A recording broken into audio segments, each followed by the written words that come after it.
Ya baik, selamat pagi semuanya. Terpujilah Sang Buddha, Namo Buddhaya. Ya sesuai dengan jadwal yang telah ditetapkan bahwa hari ini adalah pelajaran mata kuliah untuk pokok pokok dasar agama Buddha.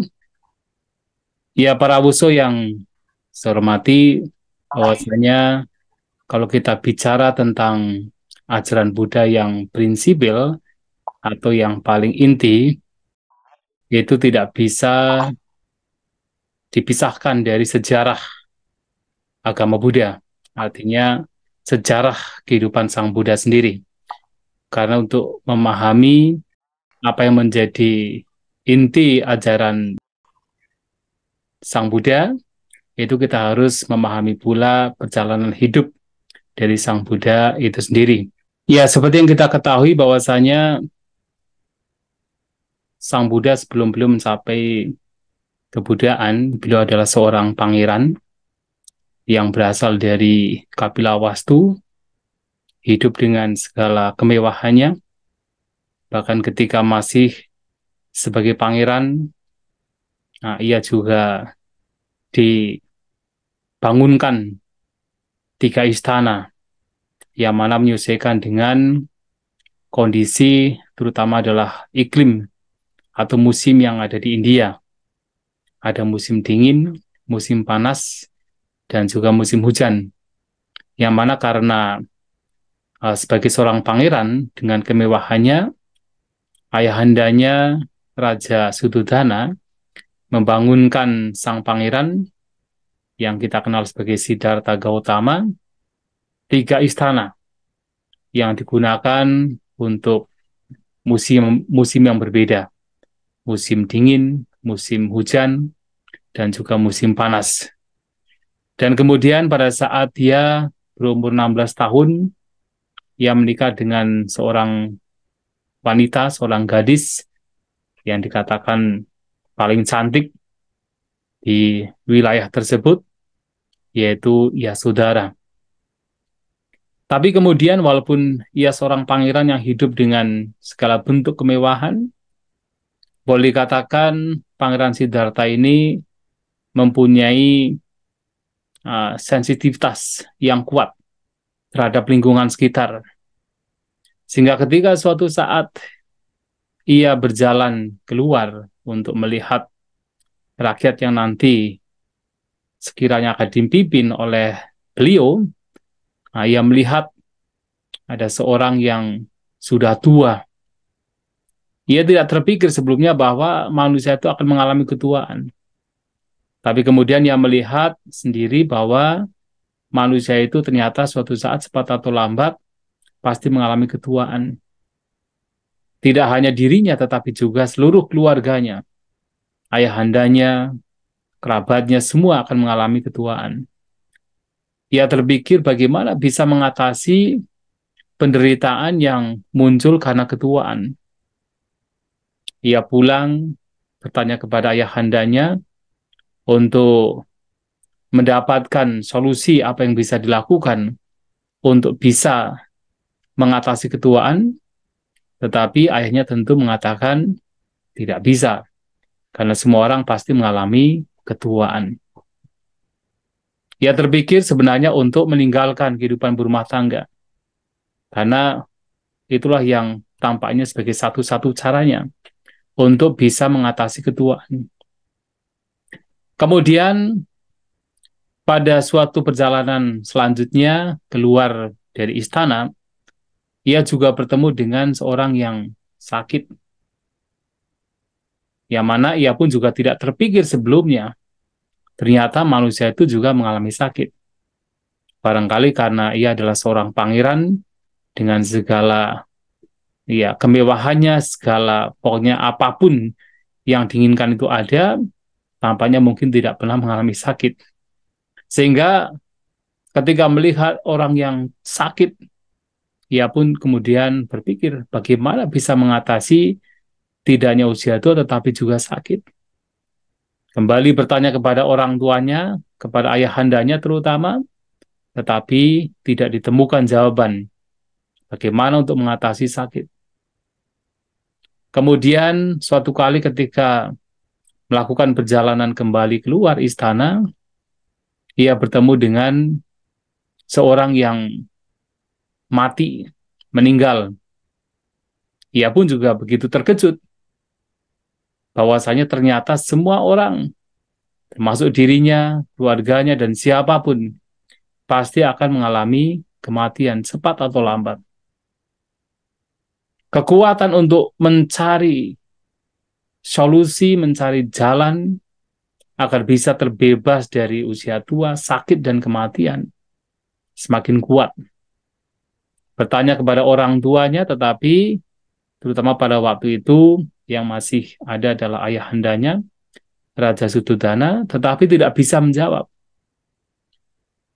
Nah, suatu kali ketika melihat dalam perjalanan keluar selanjutnya, keluar dari istana, melihat ada seorang petapa, ia kemudian berpikir bahwa inilah yang bisa dikatakan sebagai jalan untuk bisa mencari obat, solusi agar bebas dari usia tua, sakit, dan kematian. Kalau hidup di dalam kehidupan berumah tangga, rasanya sulit, karena harus melakukan ini dan itu, tidak bisa fokus dalam pencariannya.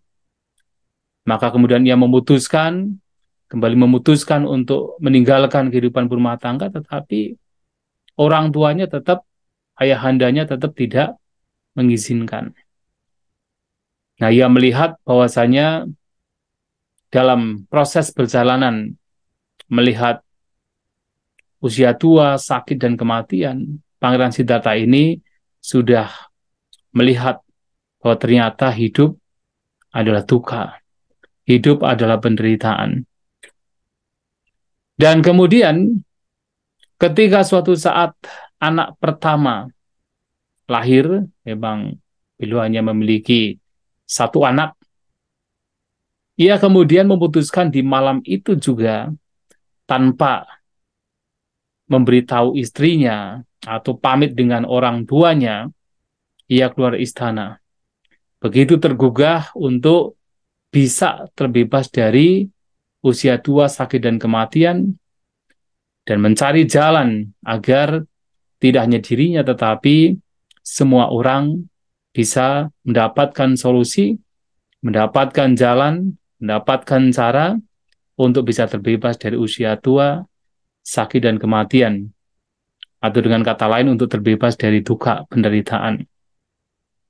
Dan apalagi pada waktu itu, di malam hari, ketika beliau sedang tidur, kemudian terbangun di malam hari, ternyata para penari yang biasa katakan memberikan ya tari-tarian atau katakan pertunjukan kepada Pangeran Siddhartha ini sedang tidur dengan berbagai posisi yang bagi sang pangeran seperti melihat orang-orang mati yang ada di kuburan. Begitu menjijikan. Nah, kekuatan untuk meninggalkan istana mencari solusi agar terbebas dari duka penderitaan semakin kuat. Tidak bisa ditunda. Dan akhirnya ia keluar.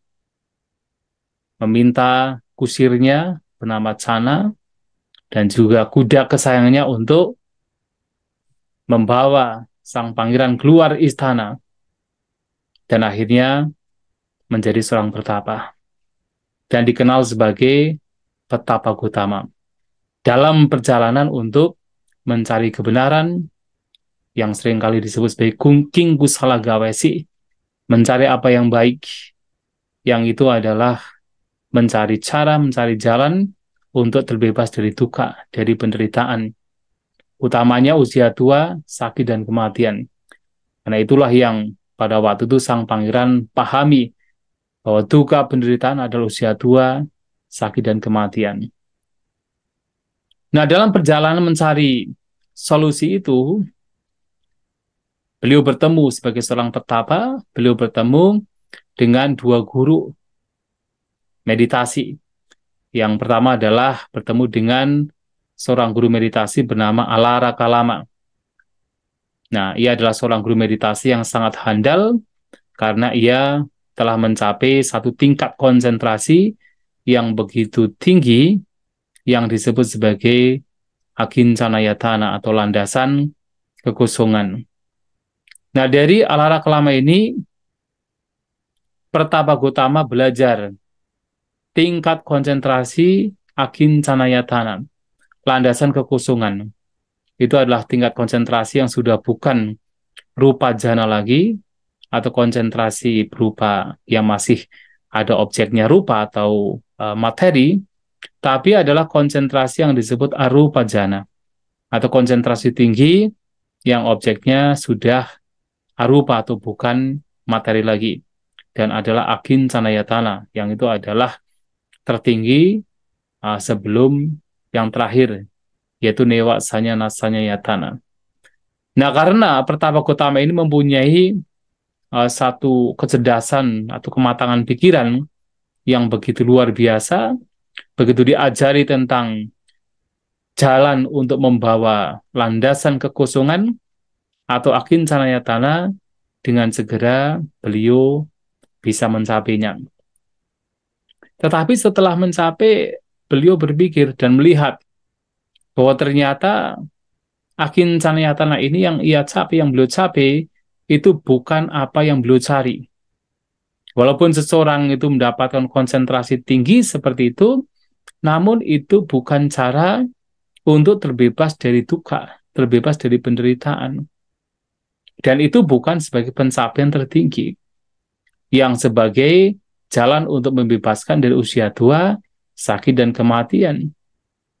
Karena kalau di dalam Buddhis, pada akhirnya orang yang mencapai akincanayatana sekalipun, walaupun nanti ketika meninggal terlahir di alam yang sangat tinggi, tetapi masih juga akan terlahir lagi selama bensin atau bahan bakar yang menjadi trigger pemicu yang membawa kepada kelanjutan atau kehidupan di alam sangsara masih ada, maka penderitaan pun masih ada, dan ia akan mati dan terlahir di alam yang lain, walaupun sudah terlahir di alam akincana yatana.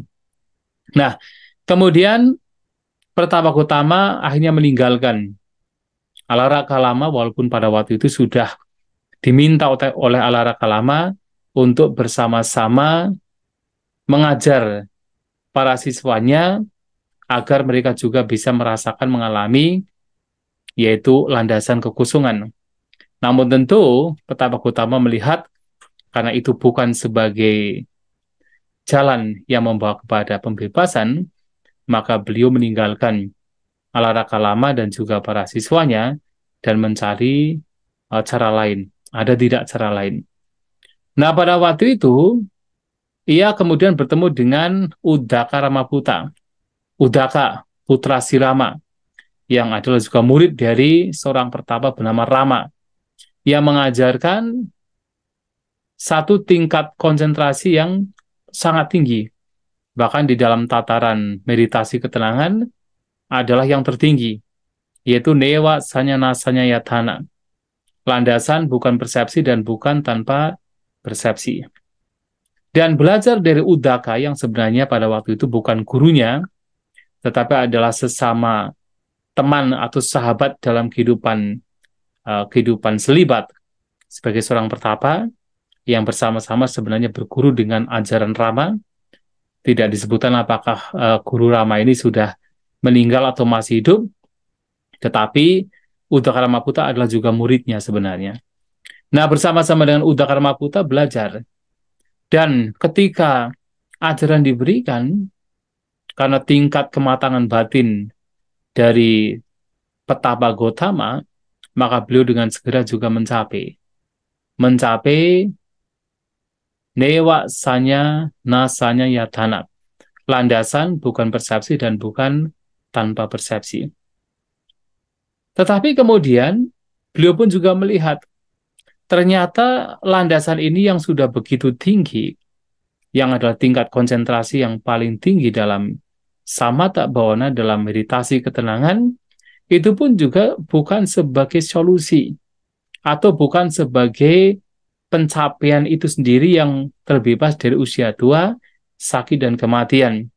Dan memang dalam tradisi Buddhis pun juga pada akhirnya diketahui bahwasanya newasanya nasanya tanah itu hanya sebagai pencapaian yang nanti ketika dicapai dan seseorang meninggal dengan kondisi batin demikian akan terlahir di alam yang sangat tinggi, yaitu alam arupa, arupa Brahma yang di situ adalah yang tertinggi, yaitu landasan persepsi dan bukan tanpa persepsi.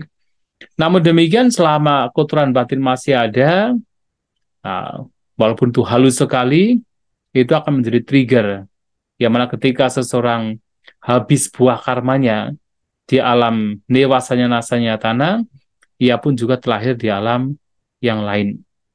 Nah, maka usia tua, sakit, kematian itu tidak bisa diatasi hanya dengan mencapai dewasanya nasanya yatana.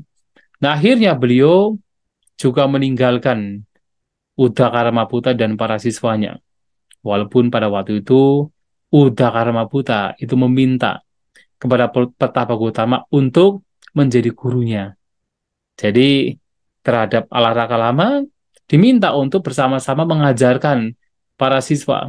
Ya, jadi dianggap setara oleh Uddakaramaputra. Karena pada waktu itu Uddakaramaputra adalah guru. Maka ketika Pertapa Gautama juga mencapai apa yang dicapai oleh Uddakaramaputra itu diminta untuk bersama-sama mengajar. Tapi dengan, maksudnya dengan Alaraka Lama ya, bukan Uddakaramaputra. Tapi dengan Uddakaramaputra itu diminta untuk menjadi guru. Karena pada waktu itu Uddakaramaputra adalah teman seperjuangan. Jadi bukan gurunya, tapi adalah teman seperjuangan. Nah, tetapi tentu Pertapa Gautama karena melihat itu bukan apa yang dicari, bukan menjadi solusi untuk mengatasi usia tua, sakit, dan kematian, maka kemudian beliau meninggalkan tempat tersebut dan mencari cara sendiri. Apa yang harus dilakukan untuk bisa terbebas dari usia tua, sakit, dan kematian. Nah, pada akhirnya pada waktu itu, memang di India itu punya satu tradisi yang sangat kuat pada waktu itu. Banyak pertapa yang memang punya keyakinan, punya pandangan bahwasanya untuk bisa terbebaskan seseorang harus menyiksa diri. Ya, harus menyiksa diri. Dan pada waktu itu memang Sang Buddha waktu itu Pertapa Gautama sebagai seorang bodhisattva memang juga berpikir tidak mungkin seseorang bisa mencapai pembebasan dengan cara berbahagia. Pada waktu itu beliau berpikir demikian. Maka ketika tentu pada saat itu mendengar bahwa pembebasan terjadi hanya dengan menyiksa diri, maka beliau pun juga mempraktikkan penyiksaan diri. Yang kita ketahui, beliau pergi ke salah satu hutan yang bernama Uruvela, yang sebenarnya tidak begitu jauh dengan tempat di mana akhirnya beliau mencapai pembebasan, mencapai pencerahan atau kebudayaan.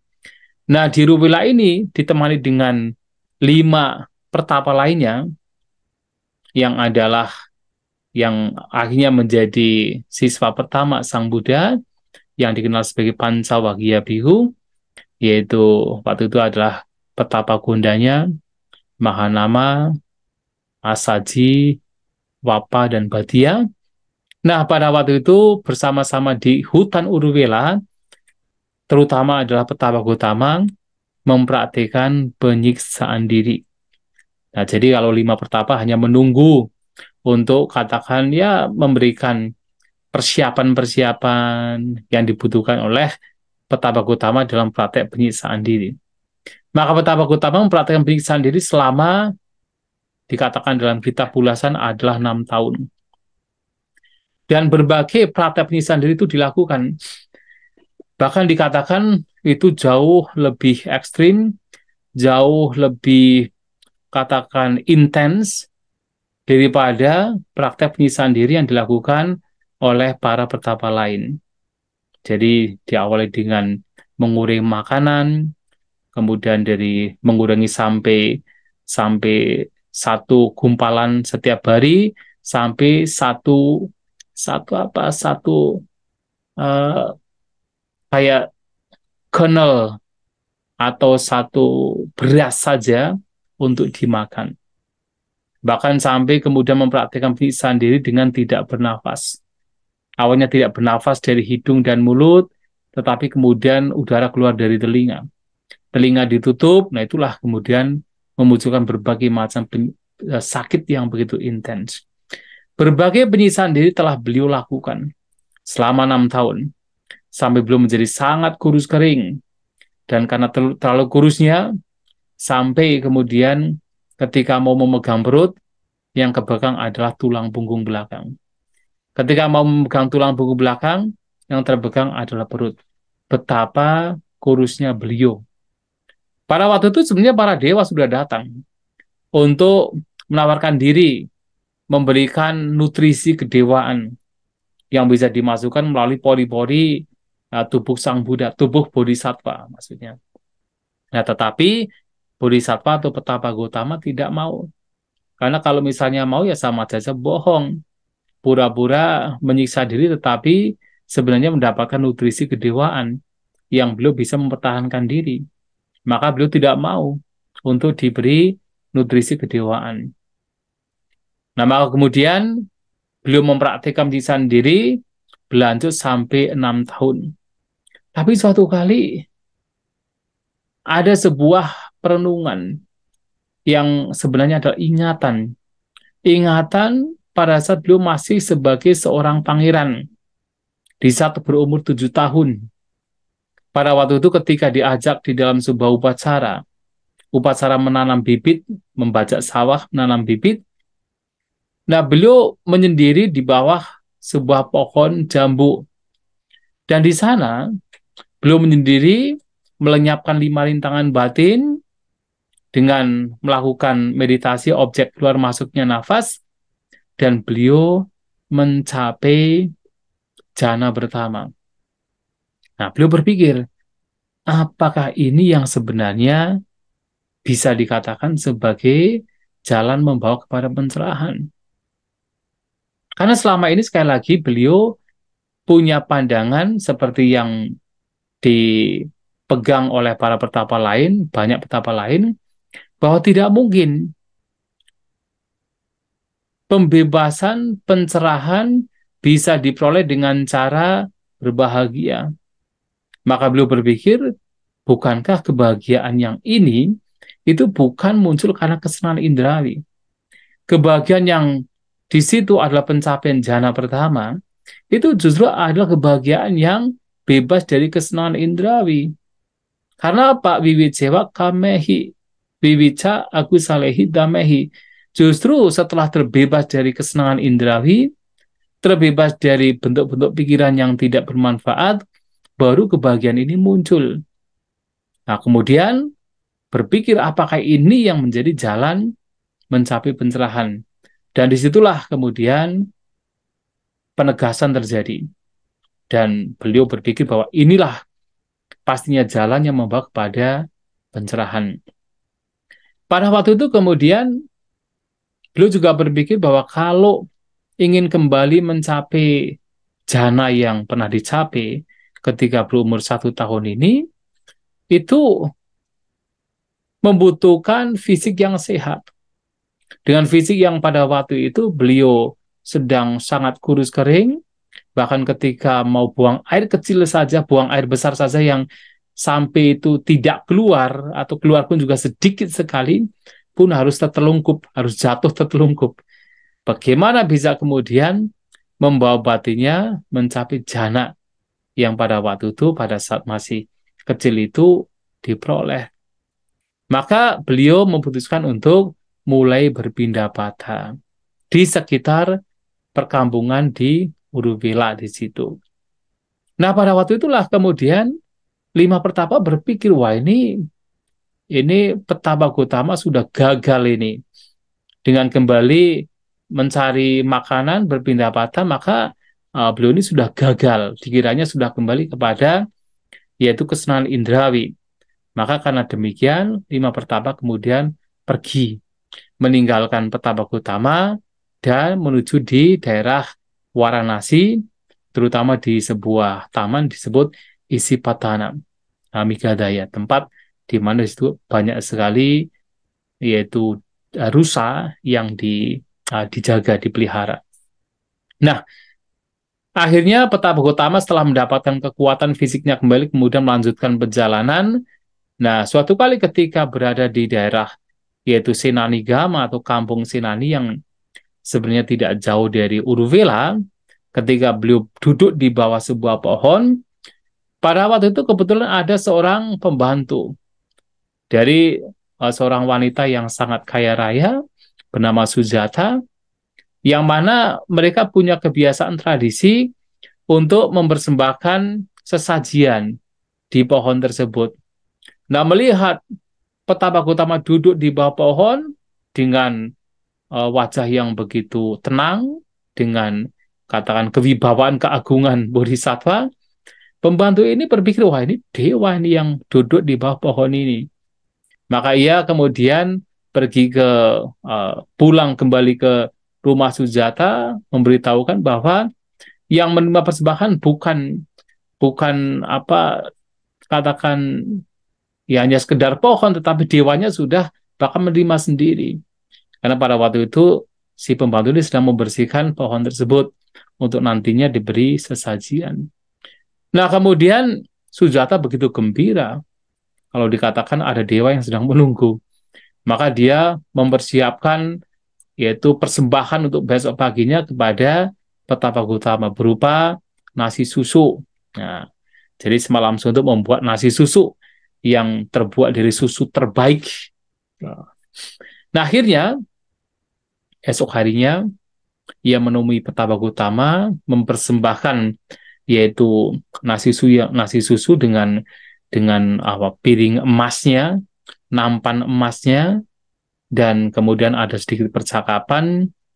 Sujata juga berpikir mengharapkan semoga yang dicita-citakan oleh Petapa Gotama juga tercapai. Dan akhirnya pada waktu itulah kemudian Petapa Gotama setelah mendapatkan makanan dari Sujata, lantas nasi susu tersebut dibuat menjadi 49 gumpalan. Menjadi petanda bahwasanya ketika nanti mencapai pencerahan, maka akan berdiam di sekitar itu, tempat di mana beliau mencapai pencerahan selama 49 hari. Dan setelah beliau menyantap semua makanan yang dipersembahkan Sujata, nampan emas tadi kemudian dilempar ke Sungai Niranjara. Karena Senanigama ini juga dekat Sungai Niranjara. Jadi kalau yang sudah pernah ke India, ya akan tahu tempat di mana Sujata, kemudian Sungai Niranjara, Uruvela itu tidak begitu jauh. Nah, punya tekad ketika melemparkan nampan tersebut dan bertekad, kalau memang malam ini saya mencapai kebudaan, maka nampan ini akan pergi melawan arus. Dan ternyata betul, nampan emas yang dipersembahkan oleh Sujata dilempar ke Sungai Niranjara dan ternyata pergi melawan arus, menjadi petanda bahwa beliau di malam itu akan mencapai kebudaan. Lantas beliau menyeberangi Sungai Niranjara yang ya kita bisa membayangkan padahal pada waktu itu adalah musim panas ya. Karena kalau sekitar bulan Mei kan sebenarnya musim panas, Wesak itu musim panas. Tetapi pada waktu itu masih ada airnya yang mungkin airnya dangkal. Itu tapi sangat luar biasa karena kalau zaman sekarang di Niranjara bahkan musim dingin sekalipun airnya yang mengalir sudah tidak ada. Kalaupun ada air paling hanya sekedar air yang seperti kubangan-kubangan saja. Hanya ketika musim hujan baru air mengalir di Sungai Niranjara. Tapi pada zaman Sang Buddha masih ada air mengalir walaupun itu musim panas. Jadi kita bisa membayangkan pada waktu itu alamnya masih begitu sangat terjaga. Nah, ketika menyeberangi sungai juga bertemu dengan seorang yang cari rumput. Nah, di sanalah kemudian mendapatkan yaitu rumput, sebenarnya itu adalah rumput kusa, yang terutama adalah bunga di rumput kusa yang digunakan nantinya untuk sebagai alas duduk di mana beliau duduk di bawah pohon yang kemudian dikenal sebagai pohon Bodhi. Nah, mendapatkan rumput tersebut, kemudian pergi ke sebuah pohon yang nanti dikenal sebagai pohon Bodhi. Nah, di sanalah beliau akhirnya dengan menghadap ke arah timur, bermeditasi, tentu mengawali seperti ketika belum masih sebagai seorang pangeran pada saat berumur 7 tahun, yaitu mengawali dengan mempraktikkan yaitu meditasi membawa batinnya untuk mencapai jana pertama. Dan dilanjutkan kemudian mencapai jana kedua, jana ketiga, dan mencapai jana keempat. Nah, dengan kekuatan jana keempat di mana batin orang yang mencapai jana keempat itu sudah begitu lentur, begitu matang, begitu penuh confidence, terbebas dari segala bentuk rintangan batin, maka dengan kondisi batin yang sedemikian matangnya, beliau membawa kepada pengetahuan yang tinggi yang disebut sebagai Pube Niwa Sanusati Nyana, atau pengetahuan untuk mengingat kehidupan-kehidupan yang lampau. Pube Niwasa Anusati. Anusati adalah mengingat, Pube adalah yang lampau, Niwasa itu adalah tempat tinggal.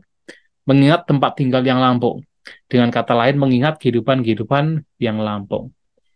Nah, sehingga dikatakan beliau melihat bahwasanya berbagai kelahiran yang sudah tidak terhitung lagi pernah beliau jalani. Ya, terkadang terlahir di alam yang bahagia, alam dewa, alam Brahma, baik rupa Brahma atau arupa Brahma, terlahir di alam manusia, bahkan alam rendah, alam binatang, alam peta, alam neraka, beliau sudah mengalami dan mampu dilihat, mampu diingat kembali. Tidak hanya 1, 2, 3 kelahiran, bahkan sampai berkalpa-kalpa kelahiran. Belum mampu mengingat kehidupan-kehidupan yang lampau. Dan itu terjadi di jaga malam pertama. Jadi dalam satu malam ada 3 jaga malam. Jadi jaga malam pertama sekitar jam 6 sampai jam 10, kemudian jaga malam kedua jam 10 sampai jam 2, dan jaga malam ketiga jam 2 sampai jam 6. Nah, di jaga malam pertama beliau mampu melihat berbagai macam kehidupan lampau dirinya.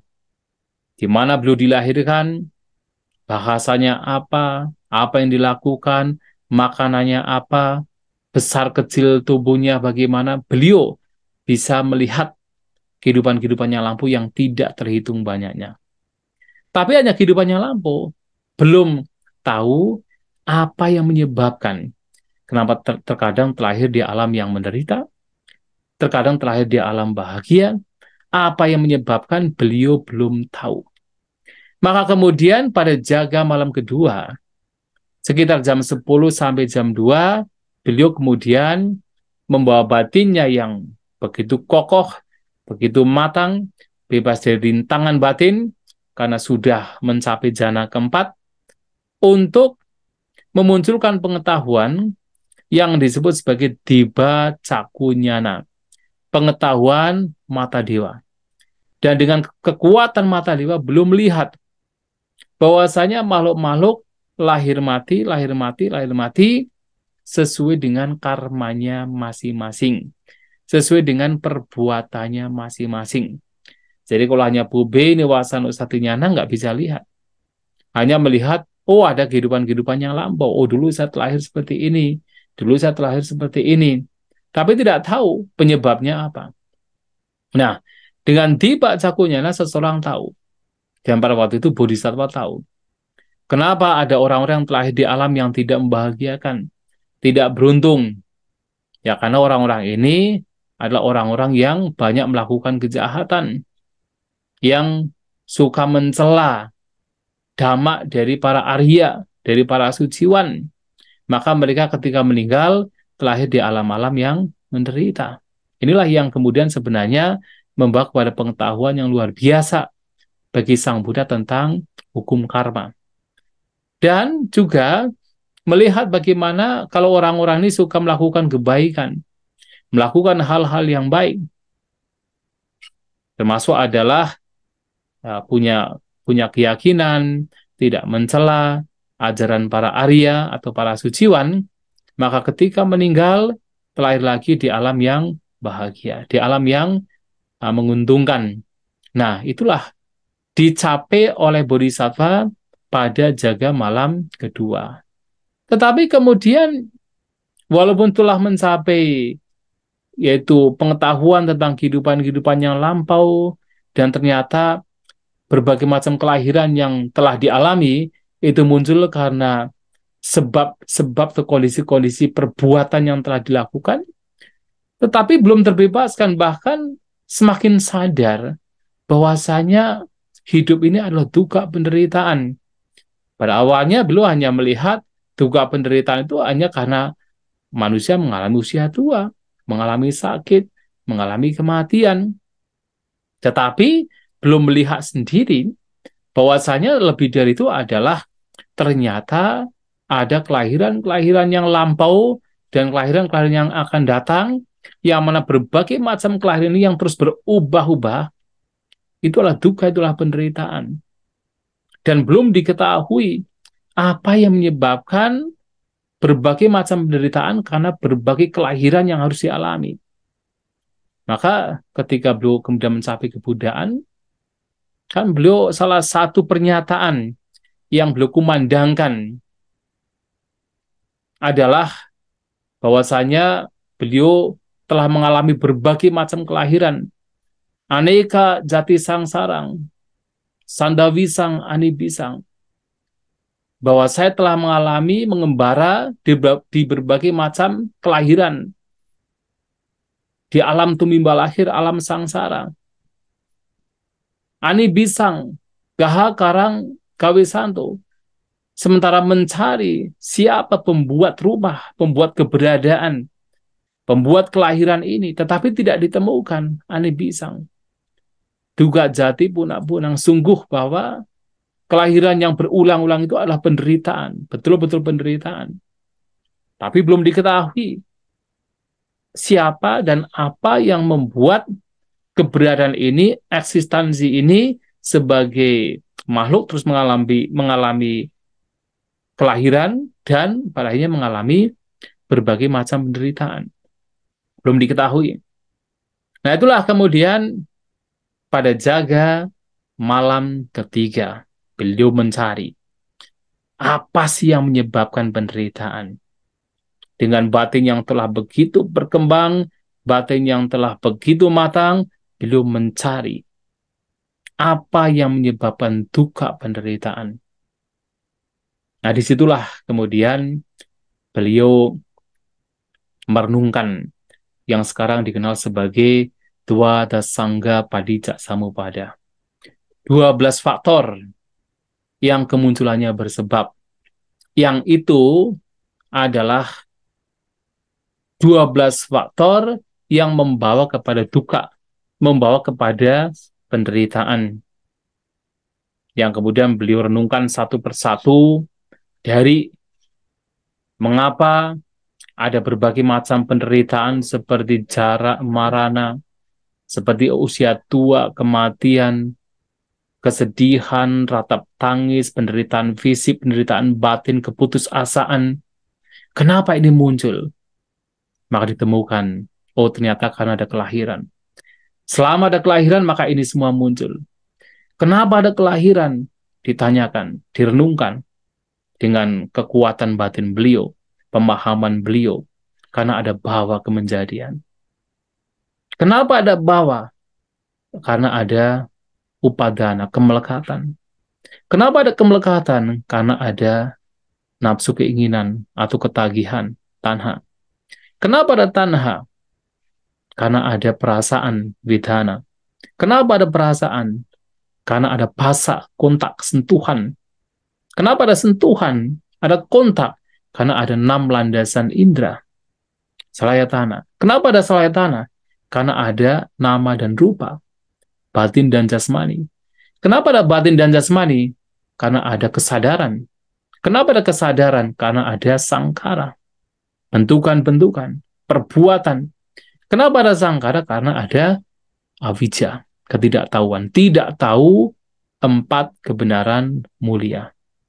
Hanya dengan avijja lenyap, maka rentetan faktor-faktor yang membawa kepada munculnya duka penderitaan itu lenyap. Nah, disitulah kemudian beliau akhirnya memahami pada jaga malam ketiga ini, memahami apa yang disebut sebagai duka penderitaan. Kemudian memahami sebab penderitaan, padamnya penderitaan, dan jalan yang membawa kepada padamnya penderitaan. Dan pada akhirnya, duka penderitaan dipahami secara menyeluruh dengan kemampuan kebijaksanaan beliau, sebab penderitaan ditinggalkan, dihancurkan, dilenyapkan, padamnya penderitaan direalisasi, yang tidak lain adalah nibbana, dan jalan yang membawa kepada padamnya penderitaan itu dikembangkan dengan sempurna. Dan disitulah beliau mencapai pembebasan, bahkan mencapai kebudaan, sama Sang Buddha, yang mana mencapai pencerahan yang sempurna oleh kekuatan dirinya sendiri. Dan itu yang sebenarnya membawa beliau kepada pemahaman bahwasanya ada 4 kebenaran mulia.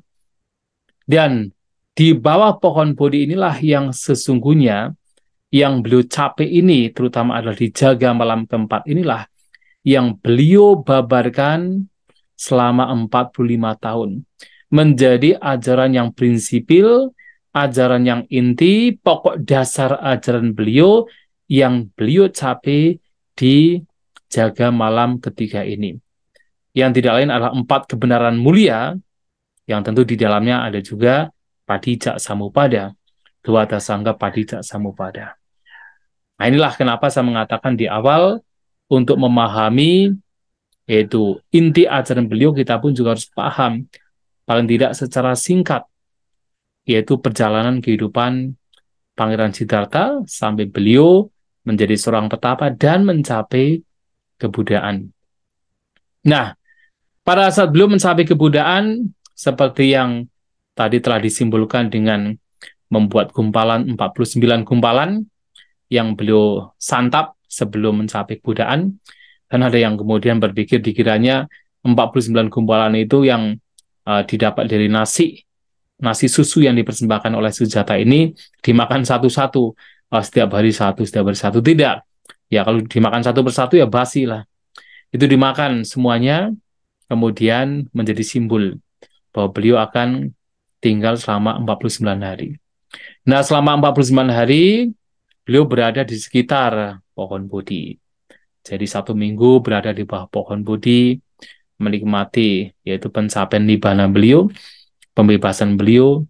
Kemudian minggu kedua, nah beliau juga sebagai rasa hormat kepada pohon Bodhi, dikatakan memandang pohon Bodhi ya selama katakan ya 1 minggu tanpa berkedip, dan minggu selanjutnya beliau berjalan Cangkamana.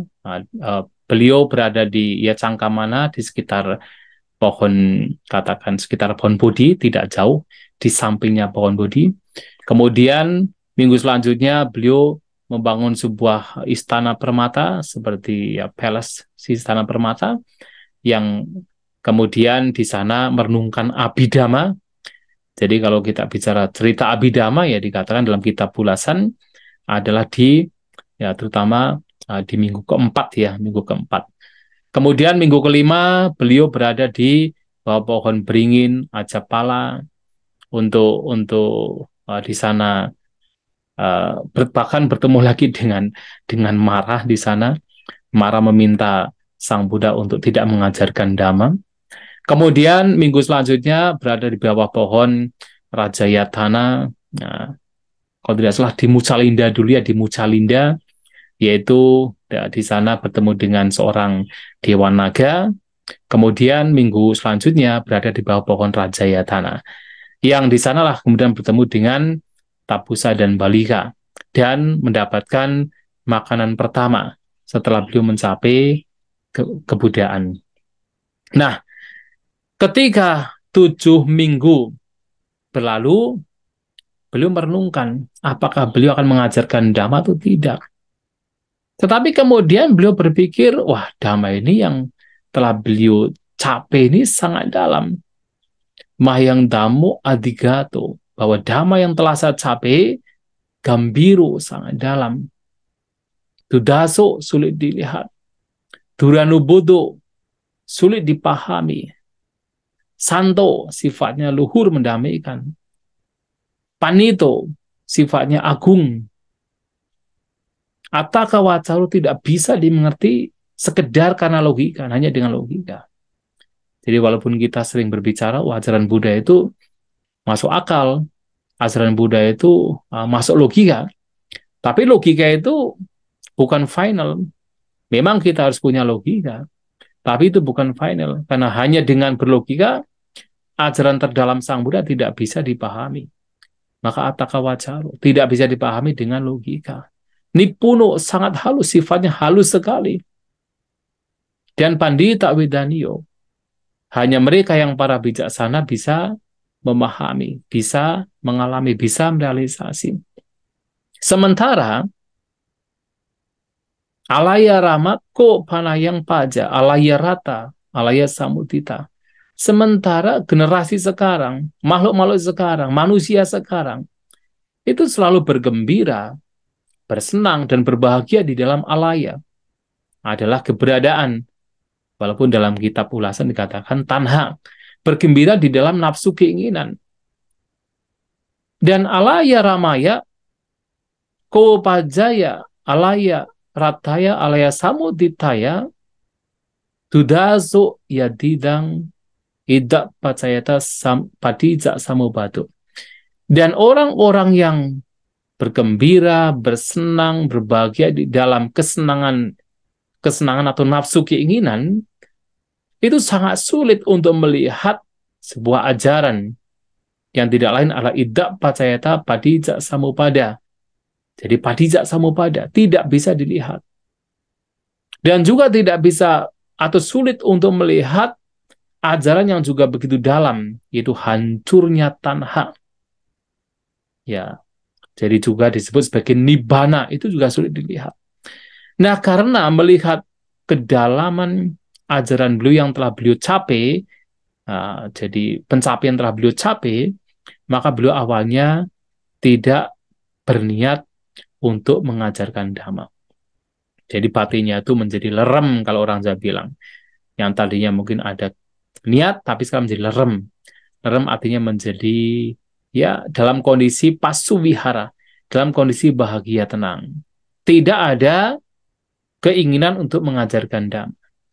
Hanya kemudian Brahma Sambati kemudian mengetahui pada waktu itu Sang Buddha berpikir demikian, datang dari alamnya, kemudian menyampaikan kepada Sang Buddha bahwasanya walaupun sedikit manusia, sedikit makhluk, masih ada makhluk-makhluk yang nanti akan mengerti ajaran beliau ketika Dhamma dibuka, ketika pintu Dhamma dibuka.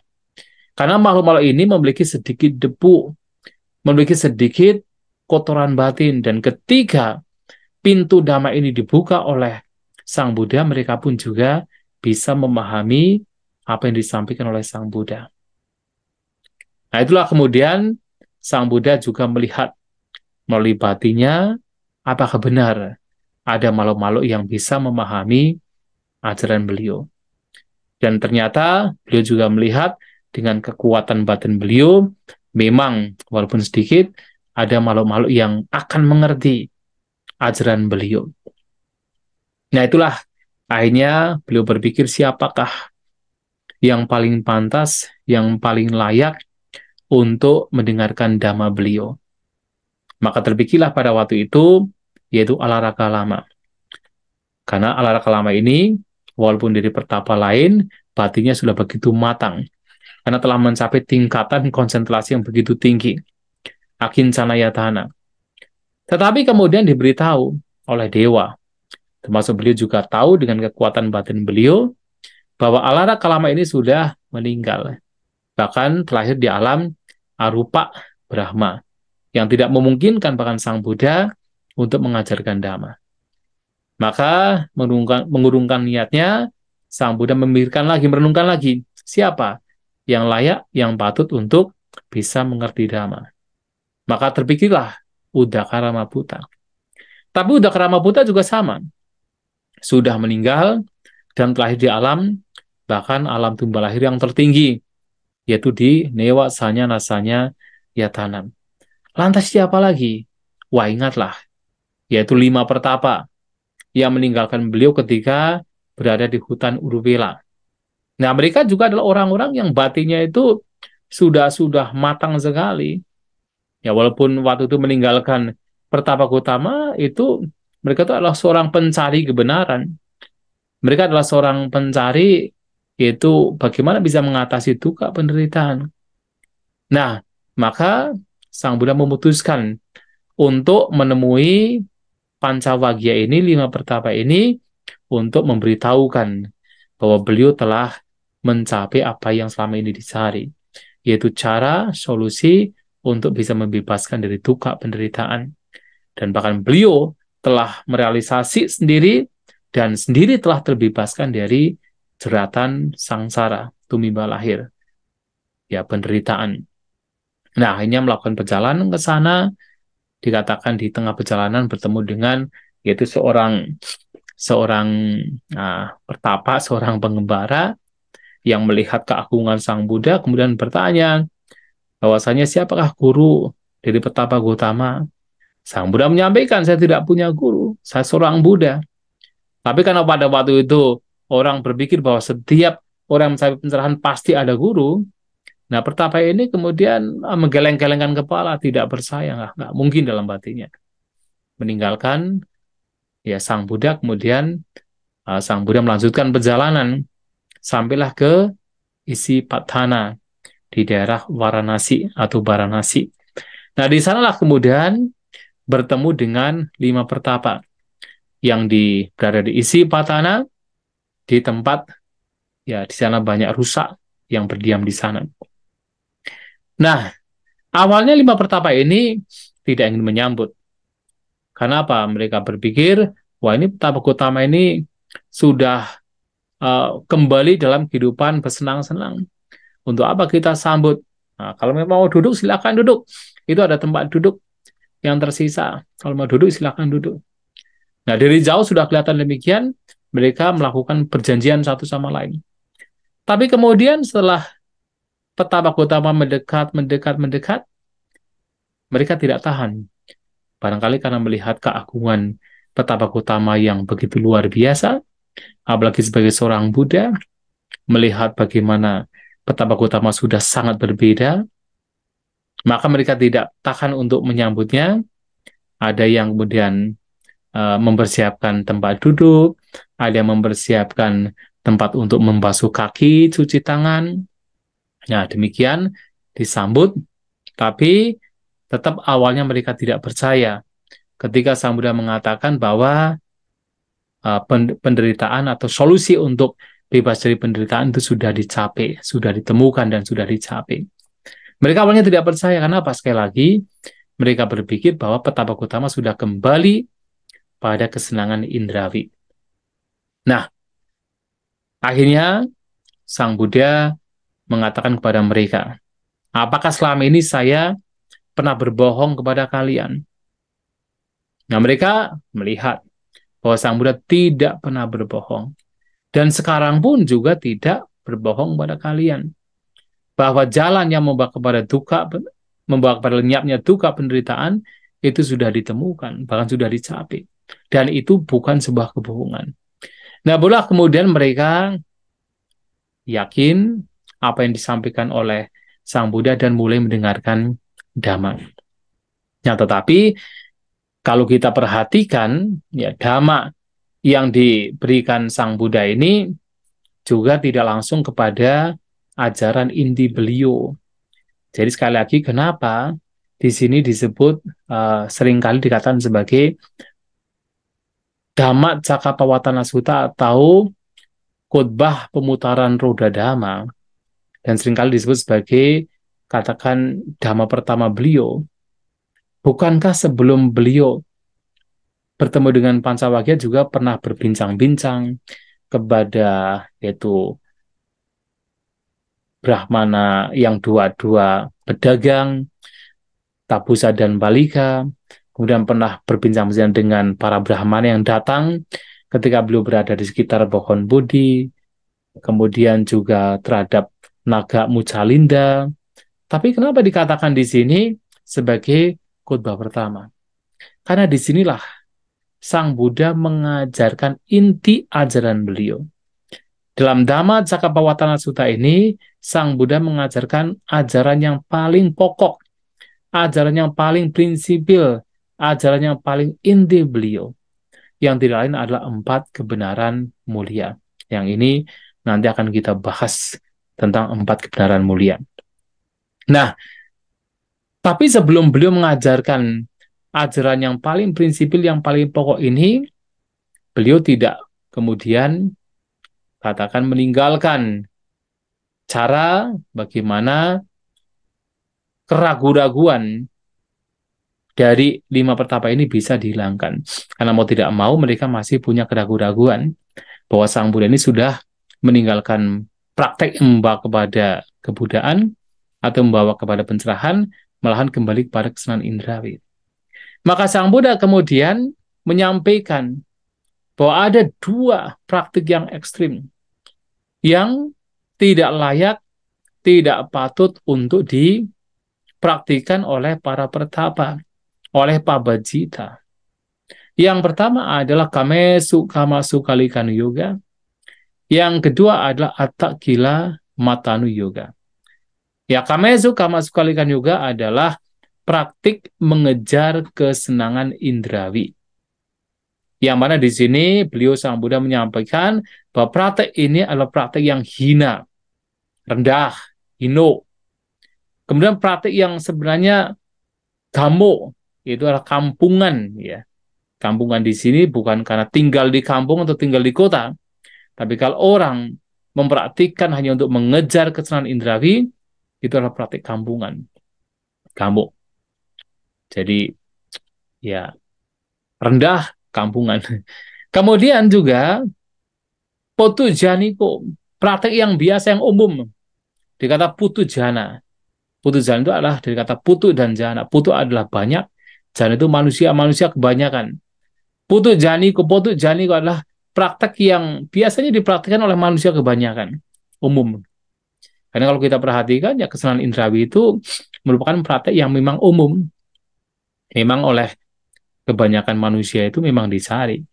Ya kalau kita melihat pamflet atau iklan-iklan itu kan semuanya kan kesenangan indrawi. Apa yang katakan tampilkan di berbagai iklan, apakah di YouTube, di mana saja, itu adalah kesenangan indrawi. Maka praktek mengejar kesenangan indrawi itu adalah potu janiko, yang umum sekali, praktek bagi kebanyakan orang. Anario adalah ignoble atau tidak mulia, bukan arya, tidak mulia. Anata sanghito tidak membawa kepada atha, atau atha di sini manfaat, tidak membawa kepada kebermanfaatan, tidak bermanfaat. Nah, ini penting. Karena sekali lagi, 5 pertapa ini masih punya pandangan bahwa Sang Buddha ini sudah kembali kepada kesenangan indrawi. Tapi di sini Sang Buddha menyampaikan bahwa praktek ini itu bukan praktek para pabajita.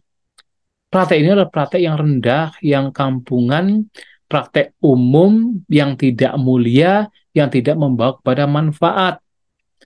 Ini untuk meyakinkan bahwasanya Sang Buddha Pertapa Gautama tidak kembali kepada praktik untuk bersenang-senang, menikmati kesenangan indrawi. Maka nanti di dalam berbagai macam khotbah Sang Buddha, di banyak khotbahnya, Sang Buddha menyampaikan ya betapa kesenangan indrawi itu sangat membahayakan di banyak khotbahnya. Yang salah satunya itu di dalam, yaitu Culatanha Sangkaya Sutta. Nah, di sana Sang Buddha menyampaikan bahwasanya ada berbagai, yaitu katakan bahaya dari kesenangan indrawi dengan diumpamakan dengan berbagai macam perumpamaan. Yang intinya adalah apa sada bikawi kama bahu duka bahu payasa adi nawu bawa bio. Bahwa kesenangan indrawi itu memiliki kebahagiaan yang sangat sedikit.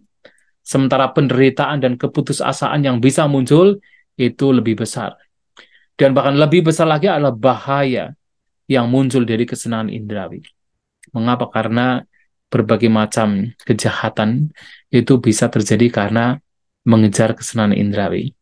Orang bisa mencuri, bisa membunuh, bisa berzina, bisa menipu, berbohong, bisa melakukan apapun kejahatan itu demi mendapatkan berbagai macam kesenangan indrawi. Makanya bahaya yang muncul itu jauh lebih besar. Nah, banyak perumpamaan yang diberikan di sana mengenai betapa kesenangan indrawi ini hanya membawa kepada duka, penderitaan. Yang salah satu perumpamaannya itu adalah kalau kita melihat ada seekor anjing yang dia kelaparan, kehausan, kemudian berada di depan seorang di depan rumah penjagalan. Kemudian orang yang menjagal mungkin sapi, kemudian memberikan dia anjing tersebut tulang yang dilumuri oleh darah. Dia bawa dengan pikiran ini bisa melenyapkan rasa dahaga dan laparnya dia. Tapi apakah bisa? Tidak. Artinya mengejar berbagai macam kesenangan indrawi itu tidak membawa kepada kepuasan yang sebenarnya. Orang akan terus mencari dan mencari dan mencari tanpa mendapatkan rasa puas. Maka juga disebut atito unuloko atito tanhadaso. Bahwa kesenangan indrawi itu membawa kepada seseorang itu selalu merasa kurang. Unuloko. Atito tidak puas. Dan pada akhirnya akan memperbudak orang itu sendiri. Orang yang awalnya mungkin berpikir kalau mendapatkan kesenangan indrawi dia menjadi masternya. Tapi lama-lama tidak. Ia menjadi budak dari kesenangan indrawi itu sendiri. Maka ini tidak membawa kepada manfaat. Dan disampaikan oleh Sang Buddha supaya mereka paham bahwasanya Sang Buddha tidak kembali kepada praktik untuk mencari hidup mengejar kesenangan indrawi. Nah, ini adalah yang pertama.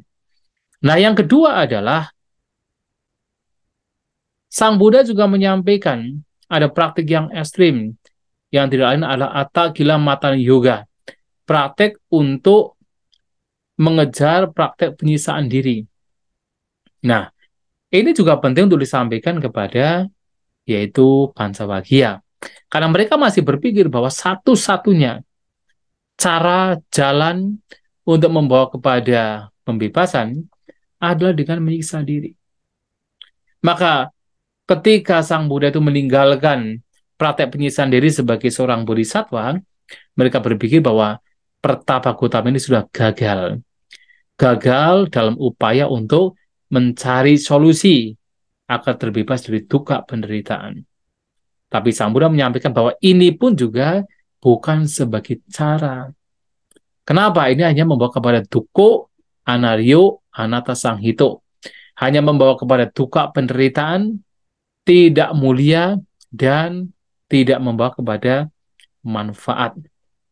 Nah, maka Pancawagya sadar, oh ternyata Pertapa Gautama tidak kembali kepada kesenangan indrawi. Buktinya ini pun juga declare, katakan beliau sebagai bukan praktik yang harus dipraktikkan oleh seorang Babajita. Oh, ternyata menyiksa diri juga bukan sebagai jalan. Yang selama ini mereka berpikir ini adalah jalan yang membawa kepada pembebasan, ini pun juga bukan sebagai jalan. Lantas apa? Itulah kemudian Sang Buddha menyampaikan, Obo ante anupagama, majima patipada tata gatena abhisambuddha.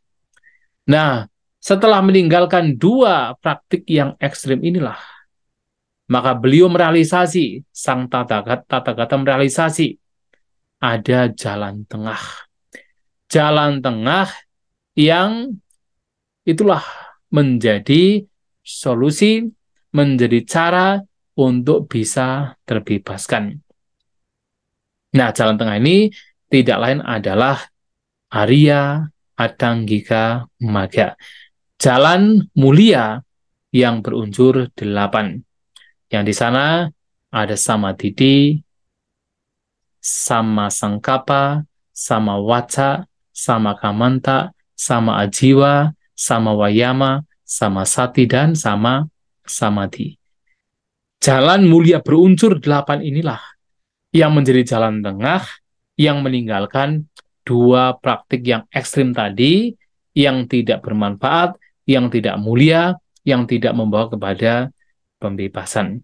Nah, Sang Buddha ini menganjurkan atau mengumandangkan keberadaan jalan mulia berunsur 8. Nah, disitulah kemudian setelah batin dari Pancawagya ini sudah ada confidence, sudah ada keyakinan, apalagi pada waktu itu adalah petapa kundanya yang paling matang batinnya. Kemudian Sang Buddha membabarkan khotbah yang paling tinggi, yang paling prinsipil, pokok ajaran beliau yang adalah 4 kebenaran mulia. Dan ketika 4 kebenaran mulia ini disampaikan oleh Sang Buddha, mata Dhamma atau Dhamma Caku muncul pada batin, yaitu kundanya. Akhirnya beliau mencapai kesucian Sotapanna dengan menghancurkan 3 belenggu. Nah, disinilah cerita mengenai bagaimana perjalanan Pertapa Gautama dari beliau dari seorang pangeran meninggalkan kehidupan berumah tangga menjadi seorang pertapa, mencari jalan untuk terbebas dari penderitaan yang awalnya dipahami sekedar usia tua, sakit, dan kematian. Pada akhirnya beliau mempraktikkan penyiksaan diri dan akhirnya beliau meninggalkan praktek itu, dan dengan kekuatan sendiri beliau akhirnya mencapai yaitu berbagai macam pengetahuan tinggi yang mana membawa kepada beliau pemahaman tentang apa itu duka penderitaan, sebabnya apa, dan padamnya bagaimana, dan cara untuk memadamkan bagaimana. Beliau memahami semua dan beliau terbebaskan. Dan dari apa yang beliau alami inilah yang kemudian beliau babarkan ke dunia, baik kepada manusia ataupun dewa, yang kemudian untuk pertama kalinya beliau babarkan kepada Pancawagya sebagai ajaran yang prinsipil, yang pokok dari beliau yang beliau temukan pada saat bermeditasi di bawah pohon Bodhi. Ya, saya kira untuk sesi yang ini seperti ini, katakan untuk sebelum kita masuk pada yaitu pembahasan terutama 4 kebenaran mulia sebagai ajaran yang paling prinsipil, saya kira sampai di sini dan masih ada waktu sekitar 15 menit. Jikalau ada yang ingin ditanyakan berkenaan dengan yang telah disampaikan, dipersilahkan. Wandami Bante, izin tanya Bante. Ya.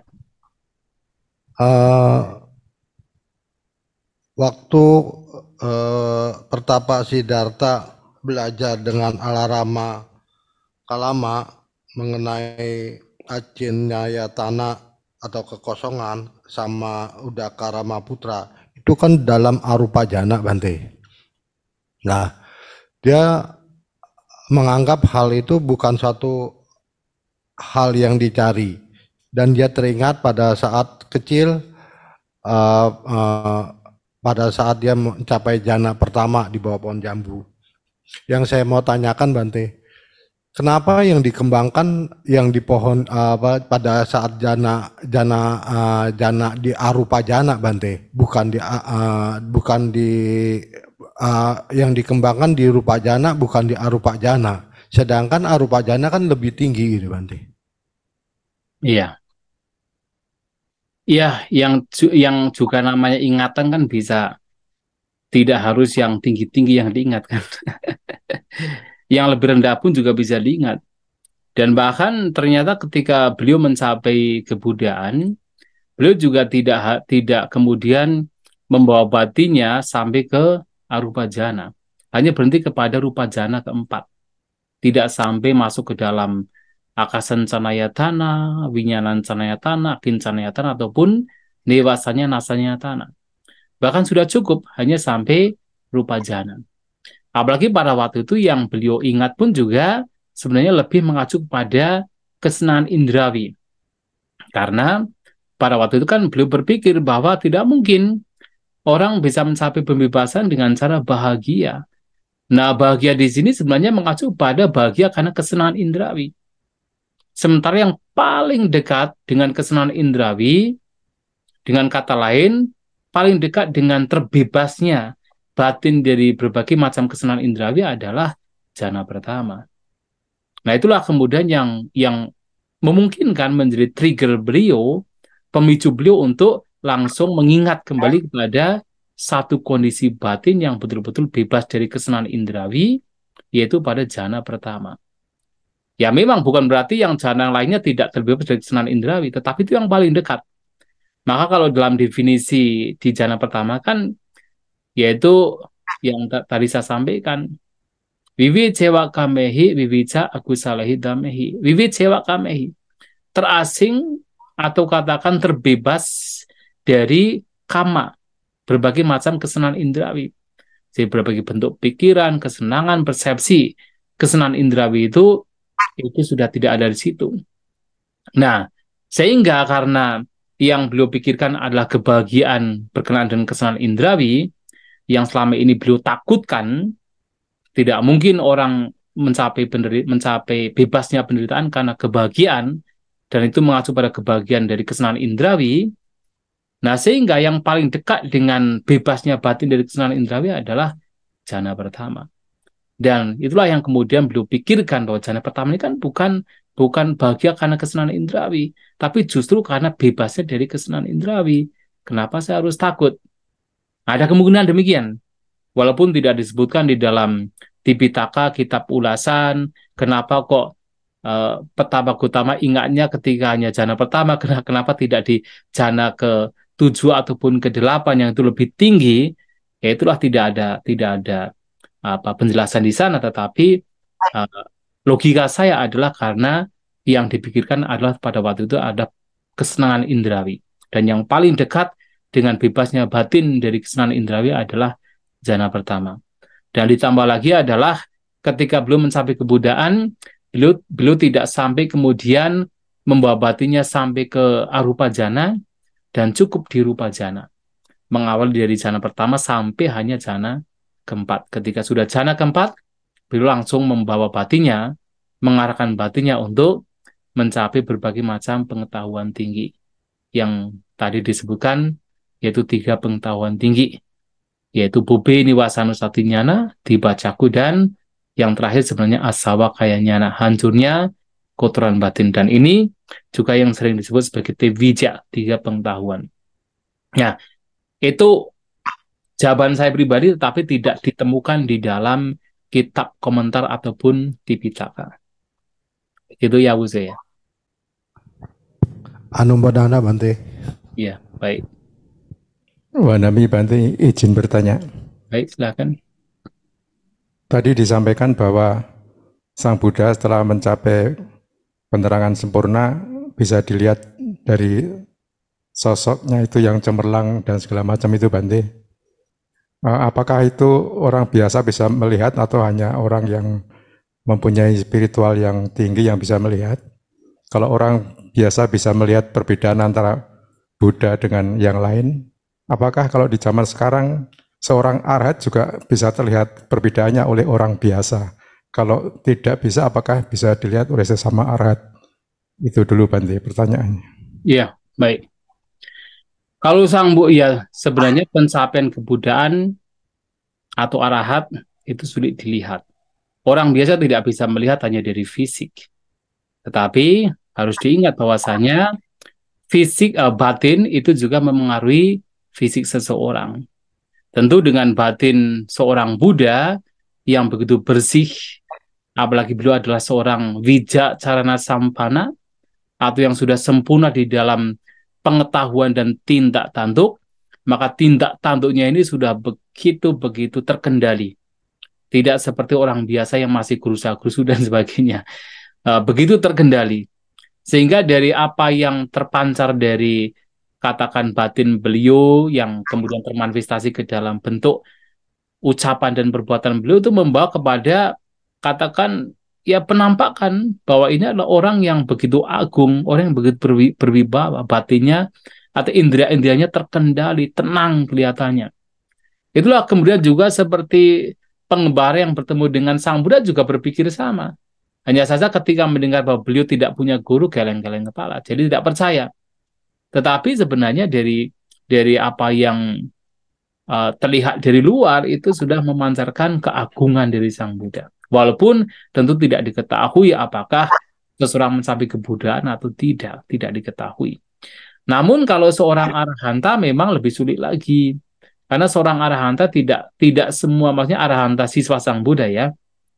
Walaupun batinnya itu sudah terbebas dari segala bentuk kotoran batin, ada kalanya ada kebiasaan-kebiasaan yang sudah kuat sekali, kebiasaan yang sebenarnya sudah yang katakan bukan karena kotoran batin, tapi sudah kuat sekali itu tidak bisa hilang. Itu disebut sebagai wasana. Maka pada zaman Sang Buddha ada seorang biku yang beliau ini namanya Bante Belindawaca. Nah, beliau ini walaupun sudah sebagai seorang bante, tetapi dan dikatakan mencapai arahat, tapi beliau masih mengucapkan kata-kata kepada para biku lain seperti budak gitu kan. Wahai budak ke sini, budak ke sini. Itu membuat para biku lain berpikir diri katanya arahat. Tapi kata-katanya masih kasar begitu. Nah, ternyata Sang Buddha melihat bahwa 500 kehidupan yang lampau, Bante ini pernah menjadi seorang Brahmana, terbiasa menjadi seorang bos kepada karyawan, kepada kasta rendah, sehingga kebiasaan demikian masih ada, itu namanya wasana. Maka yang betul-betul wijak carana sampana itu adalah Sang Buddha. Maka Sang Buddha itu akan kelihatan agung sekali. Tapi untuk melihat apakah seseorang itu telah mencapai atau tidak, ya itu tidak bisa. Bahkan walaupun sekarang kebanyakan di tradisi kita kan ada anggapan, oh kalau seorang arahat bisa melihat arahat lain, atau bisa melihat seorang anagami, seorang sakadagami, seorang sotapana. Nanti kalau seorang anagami tidak bisa melihat arahat, hanya melihat sesama anagami, sakadagami, atau sotapana. Sebenarnya juga tidak bisa juga. Tidak bisa demikian. Yang bisa diketahui hanya logika saja. Logika dari apa yang seseorang mengalami, kemudian ketika orang bercerita, bisa dilogikakan, oh kamu sudah mencapai. Tapi untuk melihat langsung ke dalam batinnya tidak bisa. Kecuali mereka para arahat yang memang telah memiliki cetok pariyaya nyana, pengetahuan untuk melihat pikiran orang lain itu baru bisa. Tapi kalau tidak digunakan pun juga tidak bisa juga. Nah, sehingga tidak harus kemudian kalau arahat pasti melihat arahat. Tidak bisa. Buktinya salah satu contohnya kasus misalnya. Ada seorang bante telah mencapai arahat, Bante Punamantaniputa. Kemudian bertemu dengan Bante Sariputta. Berbincang-bincang. Nah, Bante Punamantaniputa ini ditanya oleh Bante Sariputta berkenaan dengan 7 faktor pencerahan. 7 tahap pemurnian di dalam Rata Vinita Sutta. Yang kemudian setelah akhir dari perbincangan, karena Bante Sariputta bertanya, dijawab dengan berbagai macam pertanyaan, dijawab dengan sangat baik. Kemudian di akhir khutbah, maksudnya di akhir tanya jawab, Bante Punamantaniputa bertanya, Anda siapa? Nah, Bante Sariputta mengatakan, oh saya Sariputta gitu. Oh, kalau saya tahu Anda adalah Bante Sariputta, nggak mungkin saya menjawab seperti ini. Artinya apa? Padahal sesama arahat. Tapi tidak tahu juga. Tapi kalau Bante Sariputta tahu, karena apa? Memang sudah diberitahu oleh Sang Buddha berkenaan dengan Bante Punamantaniputa yang dipuji oleh Sang Buddha. Tapi Bante Punamantaniputa tidak tahu di depannya adalah seorang arahat. Maka akan menjawab sedemikiannya. Nah, artinya tidak harus demikian karena bukan telepati. Hanya kalau misalnya secara logika ya dengan orang mungkin pernah mengalami sesuatu, kemudian ada orang lain menceritakan hal yang sama, nah bisa dilogikakan, oh ya, ini pengalaman seperti ini bisa adalah pencapaian seperti ini, itu bisa demikian. Nah, kemudian yang menjadi standar itu adalah cerita mengenai Anathapindika dan anaknya. Anaknya telah mencapai kesucian Sakadagami, ketika mau meninggal, memanggil Anathapindika, sebagai apa? Sebagai adik gitu kan. Wah, Anatabhidika menjadi, wah ini jangan-jangan anak saya meninggal dengan pikiran yang gelisah. Ditanyakan kepada Sang Buddha, yo tidak. Dia memanggil adik karena kamu masih Sotapanna, nah dia sudah Sakadagami. Tapi harus diingat bahwasanya Anatabhidika itu sudah declare sama Sang Buddha, dan banyak orang yang tahu bahwa Anatabhidika adalah seorang Sotapanna yang telah menganjurkan 3 belenggu. Makanya ketika anaknya meninggal ya sebenarnya dia tahu juga bahwa ayahnya itu masih Sotapanna, sehingga ketika ia mengalami dengan pengalamannya sendiri telah menghancurkan 3 belenggu dan melemahkan 2 belenggu lainnya, ya dia memanggil secara spiritual ayahnya sebagai adik. Nah, jadi demikian. Ya, gitu ya. Ya Bante. Kalau boleh tanya satu lagi Bante. Ya, baik. Satu lagi. Ya, menurut saya inti dari ajaran Buddha itu kan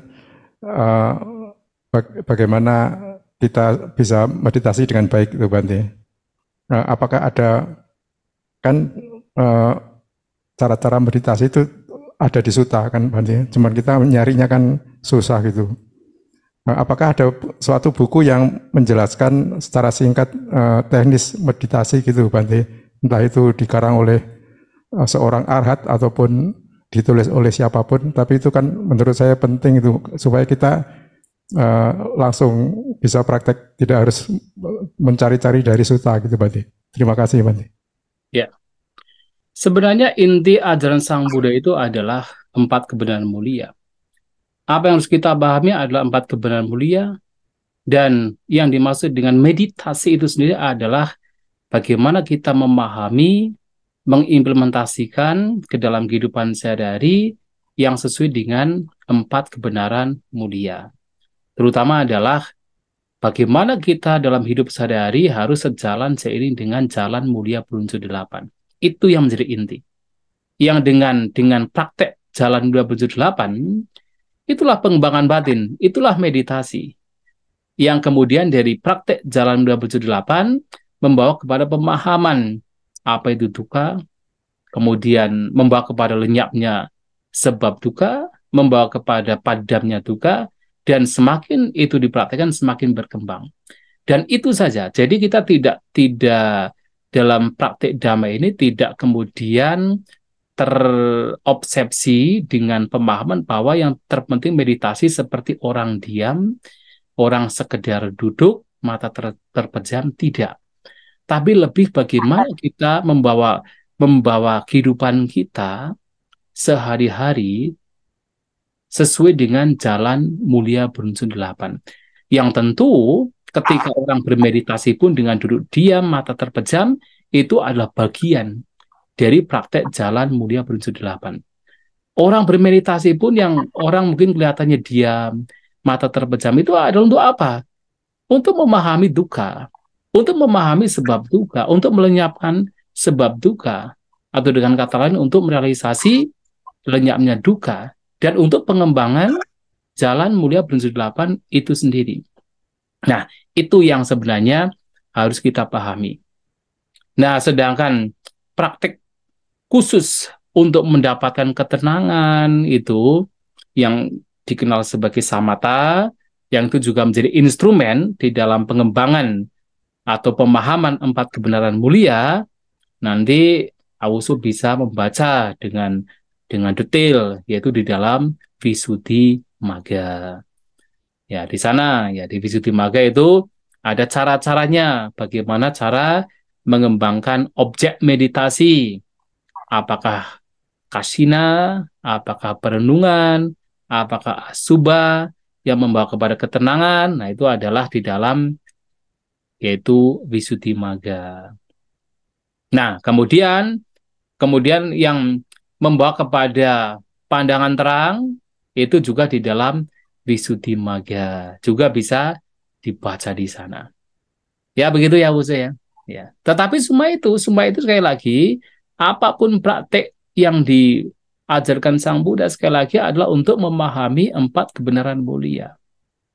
Itu yang harus kita pahami. Nah itulah kenapa seperti misalnya ada seperti tadi kan ada kundanya mencapai hancurnya 3 belenggu yang itu menjadi tujuan kita praktek dhamma, itu ketika mendengarkan 4 kebenaran mulia. Kenapa kemudian Pancawagya ketika mendengarkan Anatta Lakkhana Sutta menghancurkan seluruh kotoran batin, itu juga bagian dari 4 kebenaran mulia. Jadi melihat anatta, ketidakkekalan itu adalah melihat duka, penderitaan, dan melepaskan kemelekatan terhadap apa yang sebenarnya membawa kepada duka, yang tidak layak patut untuk dilekati karena anatta, itu adalah bagian dari jalan mulia berunsur 8. Lagi-lagi arahnya ke situ. Ya, jadi begitu ya, Bu Surya. Ya, terima kasih Bante. Ya. Ya, karena waktunya sudah 10.30, tentu Awusu juga akan bersantap siang. Ya, kami juga sama di sini. Ya, saya kira nanti bisa dilanjutkan pada jam 1:30 ya.